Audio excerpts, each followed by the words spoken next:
All right. So today we are going to talk about pulling data, specifically documents and files, out of Workday. And this presentation is going to be given by me, Ricardo Paulin, and Steven Caron. We are both integrations consultants here at Cicero, and we have done this quite a few times. So let's kick it off. Okay, so why would we want to pull out documents and files? Um, why are we giving this presentation? Well, in the past, at least in my experience, I have seen um, clients come to us and ask if they can pull out documents that live in the tenant or others that don't necessarily live in the tenant as files, but they want to pull out these files in bulk. And in most cases, this has to do with the client maybe leaving Workday and they need all these files because they might get audited or maybe they want them as a backup. But for the most part, is when they are leaving Workday and they want to keep their files, they ask us if there is a way to pull these files in bulk. And as far as I know, Workday doesn't have an out-of-the-box delivered way to do this, so we got to do it by using Workday Studio. So in this presentation, we're going to talk about two types of files that we can pull out. One is attachments and files that are stored in Workday that are already, living as files in there. And Stephen can give you some examples of those. And then the other ones are files that can be created from tenant data. And I will go a little bit more into what that all means. So, Stephen, why don't you take away for the first type of file? Okie dokie. Let me know if I need to stop sharing.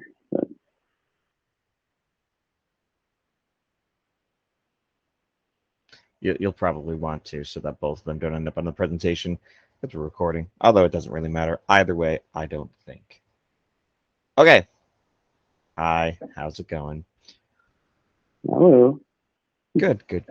Okay, so the first situation that we're looking at is that there are documents that do appear within Workday. These documents are like worker documents, sometimes employee photos, sometimes it's candidate information, resumes, and things of that nature that are documents that are actually stored within Workday, where you can load them into Workday and you need to get them out.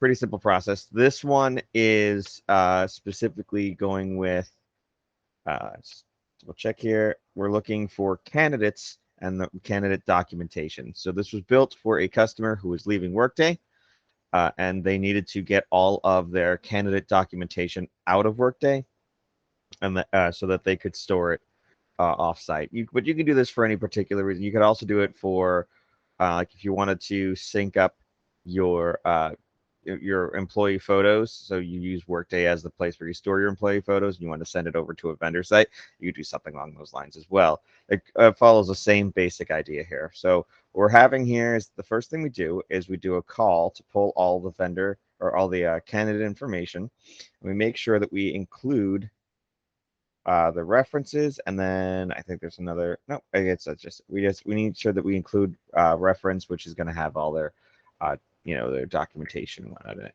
So, Stephen, uh, where are you making this call, or what? How are you retrieving the files? Oh, that's going to be from this work. We're going to do a SOAP call to Workday within Studio. So we're putting the call here. We're doing a SOAP call out. Then we're going to split it amongst the candidate, and we're going to make sure that the candidate has attachment information. Okay, so we have Okay, this. so you're using the web service, Yep. Workday web service. Okay. Yep.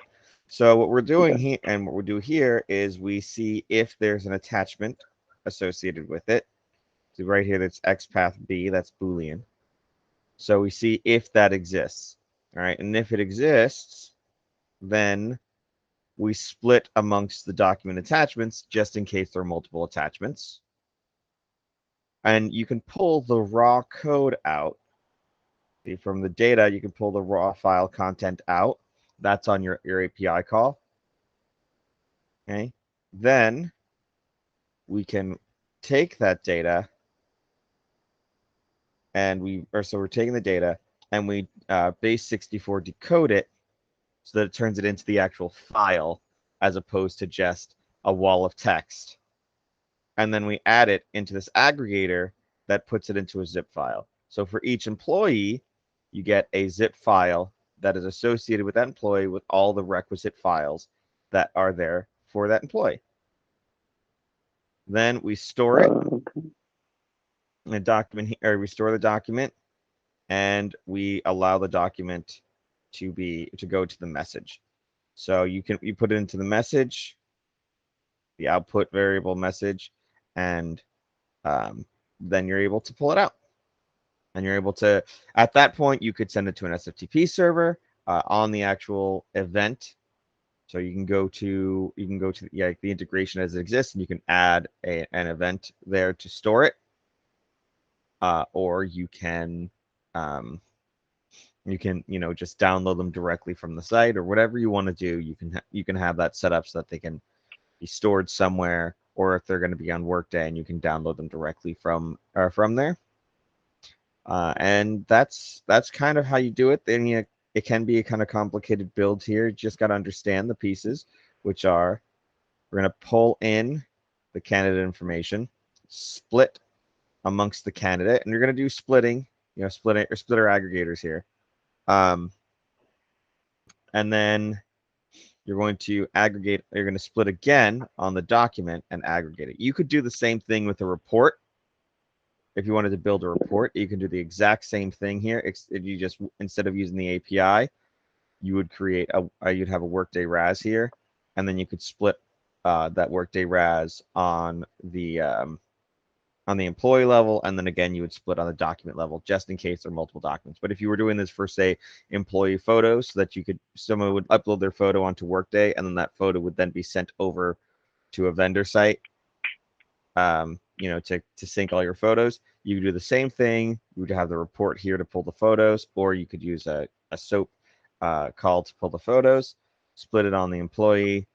You wouldn't need to do the second split, but you would still have to go through and pull the data and decode the data, or you do the base64 decode, and then you would be able to send it to the vendor site. So that Cool.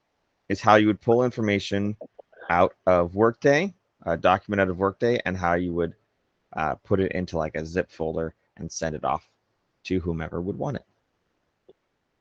Okay. But And so mhm. I have a couple of questions. So like the first one is, how many candidates are you processing here, or can you like do it to get all the candidates in one call, or how do you break So you do need to break it up. So in this instance, I'm breaking it up by page. On my message here, I have a page, and a count per page. This was kind of a quick and dirty, so we didn't have something that would do anything crazy. You just put in here to say, okay, what page we're pulling and how many employees per page. That way, as instead of a page Okay. get, you just get the one instance, because splitting and decoding and putting it in a zip file, it all takes time. And so if you have like 100,000 candidates, you can't run 100,000 candidates at a time. So this allows you to do 1,000 candidates at a time. So you could do, I Okay. think it's 999 candidates at a time. And so you do the count and the page number. So you would just say 999 and then page 1, and then you run another one for page 2 and another one for page 3. And then you get, eventually you'd have 100 of them. You could set up something that's a little bit less manual than this. But I built this for a customer, and generally speaking, customers just want the information out. When they're leaving Workday, they don't care about as much of the nuance as we would care about, you know. But this is just a way you could do it. You could also set something up that you could, like if you were to have some sort of third-party system to pull, that would kick off this integration based upon employee numbers or things of that nature. There's a million and one things that you could do here, but for this instance, we're pulling it by count and page. Awesome. All right. Okay. Well, do you have anything else that you would like to share with us about this attachment pooler? Not really as much. You could, again, Okay. I'm just going to reiterate that you can do it for any different type of attachment that exists within Workday. But I have a question for you, Ricardo. What Yeah, if let me know. what if we don't have the document inside of Workday? How would we get information out of Workday in a document that doesn't already exist as a document, like say pay stubs, or I don't know, like some kind of accounting thing or something like that? Perhaps you have a pre-prepared presentation that'll let us know that answer. I actually happen to, yes, have something prepared for us today.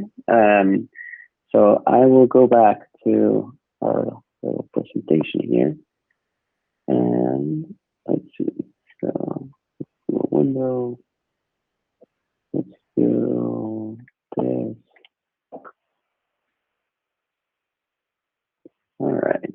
So, what if the document doesn't exist? So, Steven talked about things like workers, profile pictures, the photos, or like candidate attachments like resumes and whatnot. All those things live already in the tenant. What I'm talking about here is, for example, expense reports, right? Pay slips. These are things that are kind of created on the go by, under the hood by report designer file, or BERT as it's commonly called. But if we look at the tenant, for example, here I have a picture. If you look at an expense report, it's not a file. You have attachments here that are actually files, and those you can get, following Steven's strategy. But what if you want, everything else, the date, the expense item, total amount, all this other information? You can go up here and click on this PDF icon, right? And you would get something like this, which is what is created from the BERT file under the hood. So, okay, well, we need to export this thing somehow. How do we do it?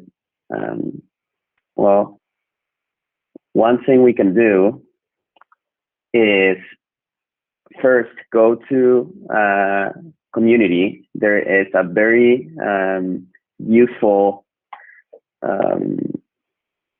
library of report design files, and we can actually go to it right now. Go to, yes.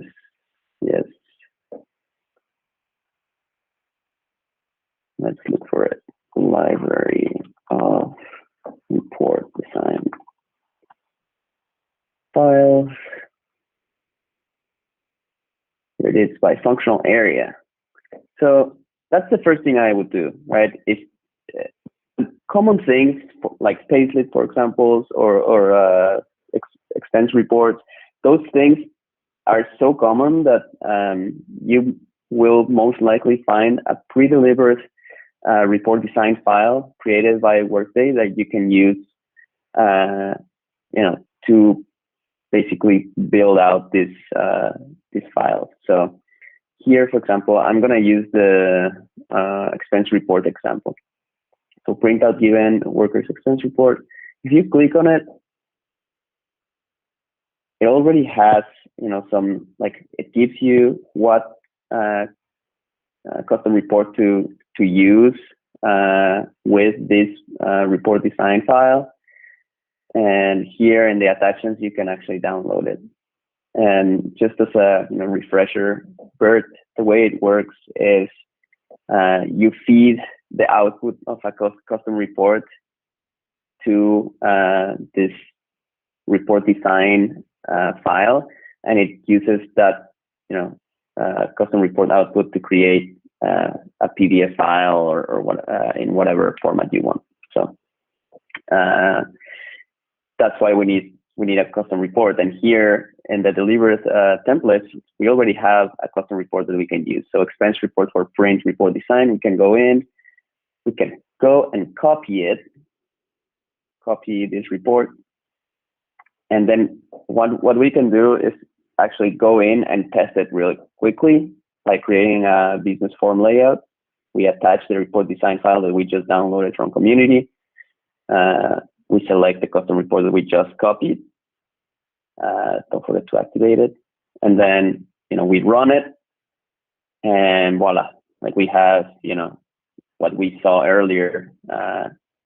We created this by using this report design file that Workday provided for us. So I would go that way first.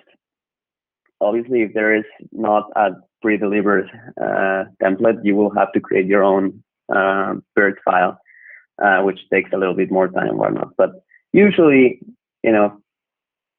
clients will want to get things that are kind of common, so payslips or expense reports. So this is definitely the first thing that we should check out.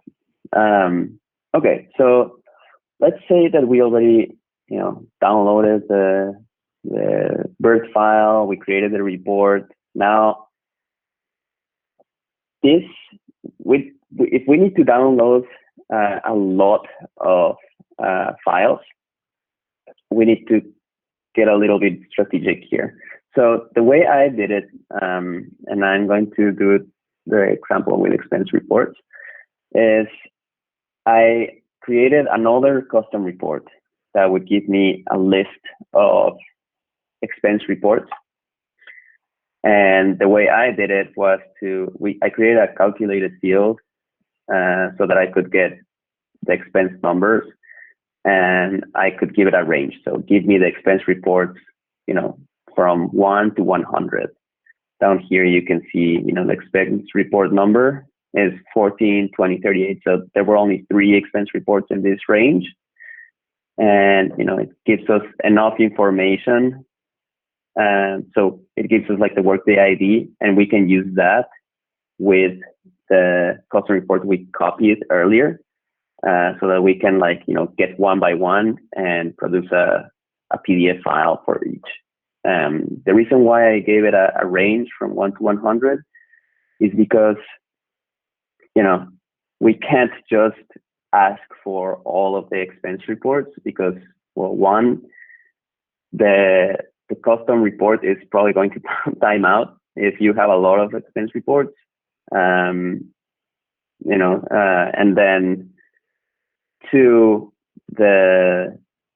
actually, I take it back. I don't think the custom report will actually time out because there's not a lot of heavy data, but I do think the Studio integration will time out because, as we process each one of those expense reports and we produce a PDF file, each PDF file will probably take a few, enough memory to get over the limit that Studio gives us, which is, I believe, like 500 megabytes compressed. So that's why I did it this way. So when I built this integration, we kind of had to do it a little bit brute force. So I had to run this integration several times. So I did it from like 1 to 1,000, 1,000 to 2,000, 2,000, 3,000, all of that. Which, it works, especially if, this project is about getting out of Workday. It doesn't have to be built um, to last. So it's just whatever works. Kind of Okay, like and the then pages and everything we were talking about yeah, before. exactly. Yeah, exactly. It's just what you mentioned. Usually, when we're pulling data in bulk, like for these cases, we're not really interested in building something that needs to be an elegant solution or whatever. So okay, so and this is what the assembly looks like in Studio, and it's pretty simple. So we basically call the custom report that I talked about earlier, which will get us a list of expense reports. So in my example, like from 1 to 100, right? It only produced 3 expense reports. So we're gonna go one by one, and we take the first one. We use it to call the report that was suggested to us by Workday, to get all the information that is necessary to pass to the PDF print step, which will basically use the report design file and the output from the custom report and create the final PDF. And each one of those, we're going to be aggregating them into a zip folder. And then what I did in this case was I delivered each zip file to an SFTP endpoint. And just so that I can show you how this looks in Studio. I lost my tab. Okay. So let's window workspace. Okay, so this is the assembly in Studio. And one thing that you should probably keep in mind is the naming convention of these files. So what I did here was a expense report for company, company, it's a dynamic field. Then expenses, 1 to 100 zip. So, and this is so that, when this file gets sent to the SFTP and whoever needs to download these files, whenever they look at them, they can tell, okay, well, these are, all the expenses for this company, and we can actually even narrow it down a little bit more to be like, okay, the expenses 1 to 100, 100 to 1 to 1,000 or whatever. So that is, the last thing I wanted to mention. Just keep in mind that strategy. Okay, so let's go back to presenting and go back to the. All right. So with that said, Steven, do you have any questions for me? One comes to mind. So you have those generic templates that you can download from community, right? If you wanted to move some of that information around or make changes or add cool graphics or charts or stuff to that, is that something that you could do? Definitely. Yeah, definitely. And one of the things I forgot to mention was, whenever you test this, like the sample, the delivered template, sometimes there might be like things that you want to change, like Steven said, or like things that don't really work as well. One of the things, for example, I noticed when I did this the first time was this receipt attached. It said null here. So what I had to do was open the report design, template in Workday Studio and modify it so that it actually looked, like this yes or no or whatever. And you can obviously fix those issues, and you can add other stuff like Steven, like you mentioned, you can add graphs or other information If you want information that's not in the delivered custom report, you can add it and then put it in the file as well. So there's a lot of customization that you can do with this, which is pretty cool. All right. And if I wanted to say, if I had an existing report that I wanted to make pretty and stuff like that, I could use the same kind of method to run that through BERT, right? And get some, get some good documentation that we could then send out in various ways. Yeah, exactly. You can use any custom report. It has to be an advanced report so that you can, enable the enable it as web service enabled. But yeah, if you have an advanced custom report that you would like to produce a file for, yeah, you can do it with BERT.